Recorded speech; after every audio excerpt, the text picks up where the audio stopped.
छत्रपति वीर शिवाजी महाराज जब बहुत थक गए युद्ध करते करते, स्वामी समर्थ रामदास जी के पास गए, अपना मुकुट उतारा, ये मुकुट संभालो आप, ये राजपाट आप संभालो, अब हमसे चला नहीं जा रहा, अब हमसे युद्ध लड़ा नहीं जा रहा, हम बहुत थक गए, अब हम विश्राम चाहते हैं। अर्थ का अनर्थ ना करें, सनातन और संत विरोधी ना बने। बागेश्वर बाबा नामाचा भोंदू कुठेही जातो, काहीही बोलतो आणि वाद पेटवतो।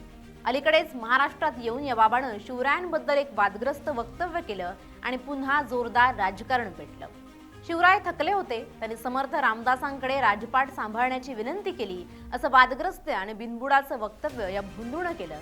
विशेष म्हणजे त्याच मंचावर राज्याचे मुख्यमंत्री फडणवीस उपस्थित होते, त्यांनी बागेश्वरला हे बोलताना विरोध केला नाही। मात्र नंतर टीकेची झोड उठल्यानंतर आता भाजपकडून सारवासारव सुरू आहे। त्यातच आता या बागेश्वर बाबा विरोधात रोहित पवारही पेटून उठलेत। त्यांनी आपल्या पोस्टमधून बागेश्वर बाबाच्या वक्तव्याचा खरपूस समाचार घेतलाय, तसंच बागेश्वरला कडकडीत इशाराही दिलाय। दोन पोस्ट करत रोहित पवार यांनी नेमकं काय म्हटलंय आणि आता वाद नेमका कुठपर्यंत पोहोचलाय, पाहूयात या व्हिडिओतून। नमस्कार, मी मृणाली पिळणकर। महाराष्ट्र ही संतांची आणि विचारांची भूमी आहे। या मातीत महापुरुषांचा अवमान करणाऱ्या कोणत्याही प्रवृत्तीला थारा दिला जाणार नाही, अशा स्पष्ट शब्दात राष्ट्रवादी काँग्रेसचे शरद पवार गटाचे आमदार रोहित पवार यांनी बागेश्वर धामचा धीरेंद्र कृष्ण शास्त्री याच्यावर सडकून टीका केली। धीरेंद्र शास्त्री यांनी छत्रपती शिवाजी महाराज, संत रामदास आणि महिलांबाबत केलेल्या वादग्रस्त विधानांचा समाचार घेताना रोहित पवारांनी सरकारला या भोंदू बाबावर कायमची बंदी घालण्याचं आवाहन केलंय। रोहित पवार यांनी आपल्या सोशल मीडिया पोस्टच्या माध्यमातून धीरेंद्र शास्त्री यांच्या कार्यपद्धतीवर गंभीर बोट ठेवले। ते म्हणाले की काही लोकांनी ही एक प्रवृत्तीच बनली आहे की आधी जाणीवपूर्वक चुकीची वक्तव्य करायची, खोटा इतिहास सांगायचा आणि जेव्हा जनतेचा रोष समोर येतो तेव्हा माफी मागायची। धीरेंद्र शास्त्री हे देखील अशीच एक प्रवृत्ती आहे। त्यांनी केवळ एकदाच नाही तर वारंवार आपल्या महापुरुषांचा अवमान केलेला आहे। पूर्वी संत तुकोबारायांबद्दल अनुद्वार काढले आणि आता छत्रपती शिवराय तसंच महिलांचा अपमान करण्याचं धाडस त्यांनी केले।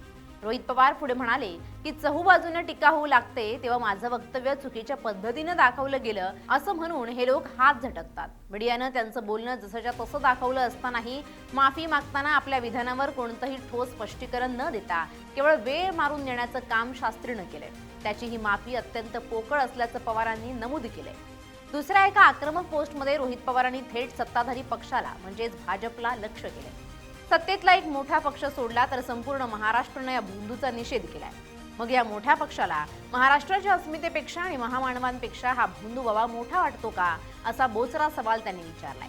राजकीय वर्तुळात अशी चर्चा आहे की या बाबाचं नागपूरसह इतर ठिकाणचे कार्यक्रम सत्तेतील मोठ्या पक्षाकडूनच स्पॉन्सर केले जात आहेत। जर हे खरं असेल तर ते महाराष्ट्राच्या संस्कृतीसाठी दुर्दैवी असल्याचं त्यांनी म्हटलंय। महाराष्ट्राच्या अस्मितेशी खेळणाऱ्यांना इशारा देताना पवारांनी संत तुकाराम महाराजांच्या ओळींचा आधार घेतला।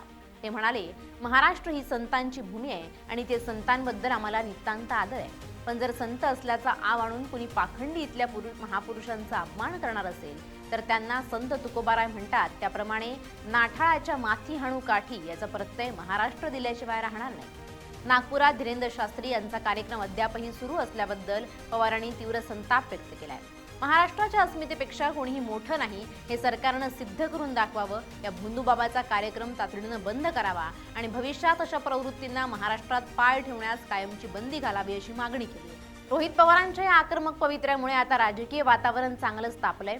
सत्ताधारी पक्ष यावर काय उत्तर देणार याकडे सर्वांचं लक्ष लागलंय। महाराष्ट्राच्या विविध भागातून या वादाचे पडसाद उमटतायत। सामान्यांमध्येही तीव्र संताप पाहायला मिळतोय। हा भोंदू धीरेंद्र वादात सापडण्याची ही काही पहिलीच वेळ नाही। त्यांचं नको असलेलं ज्ञान त्यानं अनेकदा आधीही पाजळलंय। जानेवारी 2023 मध्ये एका कार्यक्रमात त्यानं जगद्गुरू संत तुकाराम महाराज यांच्याबद्दल आक्षेपार्ह विधान केलं होतं। तुकाराम महाराजांची पत्नी त्यांना रोज मारहाण करायची म्हणून ते भक्ती मार्गाला लागले असं विधान त्यानं केलं होतं। यावर वारकरी संप्रदाय आणि संपूर्ण महाराष्ट्रातून तीव्र संताप व्यक्त करण्यात आला। त्यानंतर शास्त्रीनं या विधानाबद्दल जाहीर माफी मागितली। एका भक्तानं विचारलेल्या प्रश्नाला उत्तर देताना धीरेंद्र शास्त्रीनं शिर्डीच्या साईबाबांबद्दल वादग्रस्त भाष्य केलं होतं। गिधाडाचं चामडं पांघरून कुणी सिंह होत नाही असं म्हणत साईबाबांना देव मानण्यास नकार दिला होता। या विधानावरही मोठा वाद निर्माण झाला होता आणि अखेर त्याला माफी मागावी लागली होती। त्यामुळे हा भोंदू वादग्रस्त वक्तव्य करण्यात आणि माफी मागण्यात माहीर असल्याचं दिसून येतंय। त्याने अनेकदा भारताला हिंदू राष्ट्र घोषित करण्याची मागणी केली। तसंच हिंदूंच्या लोकसंख्येबाबत भाष्य करताना हिंदूंना 4 मुलं असावीत, त्यातील एक मुलगा RSS किंवा राष्ट्राला समर्पित करावा असं विधान केलं होतं। एवढंच नाही तर एका व्हायरल व्हिडिओमध्ये तो एका व्यक्तीला मला शिवू नको, तू अस्पृश्य आहेस असं म्हणताना दिसला होता, ज्यावरून त्याच्यावर कडक टीकाही झाली होती। हा झाला याच्या वाचाळवाणीचा भाग। आता त्याच्या परिवाराचा गुंडगिरीचा इतिहासही असाच आहे। धीरेंद्र शास्त्री याचा भाऊ शालिग्राम गर्ग याला एका लग्न समारंभात पिस्तूल दाखवून मारहाण केल्याप्रकरणी आणि जातीवाचक शिवीगाळ केल्याप्रकरणी अटक करण्यात आली होती। पर एवढं मोठ्या वार्ता करणाऱ्या धीरेंद्रला जेव्हा आपला चमत्कार सिद्ध करण्याचा दावा केला तेव्हा त्यानं पळ काढला। 2023 मध्ये नागपुरात धीरेंद्र शास्त्री याच्या दिव्य दरबाराचं आयोजन करण्यात आलं होतं। यावेळी अंधश्रद्धा निर्मूलन समितीचे श्याम मानव यांनी त्याला त्याचे चमत्कार सिद्ध करण्याचं 30 लाखांचं आव्हान दिलं होतं। हे आव्हान न स्वीकारता बाबा 2 दिवस आधीच कार्यक्रम सोडून निघून गेल्याचा आरोप समितीनं केला, ज्यावरून मोठा वाद निर्माण झाला होता। असा हा भोंदू आणि त्याच्या या लीला अशांना महाराष्ट्रानं कायमची अद्दल घडवण्याची गरज आहे। Bureau report, LS Marathi.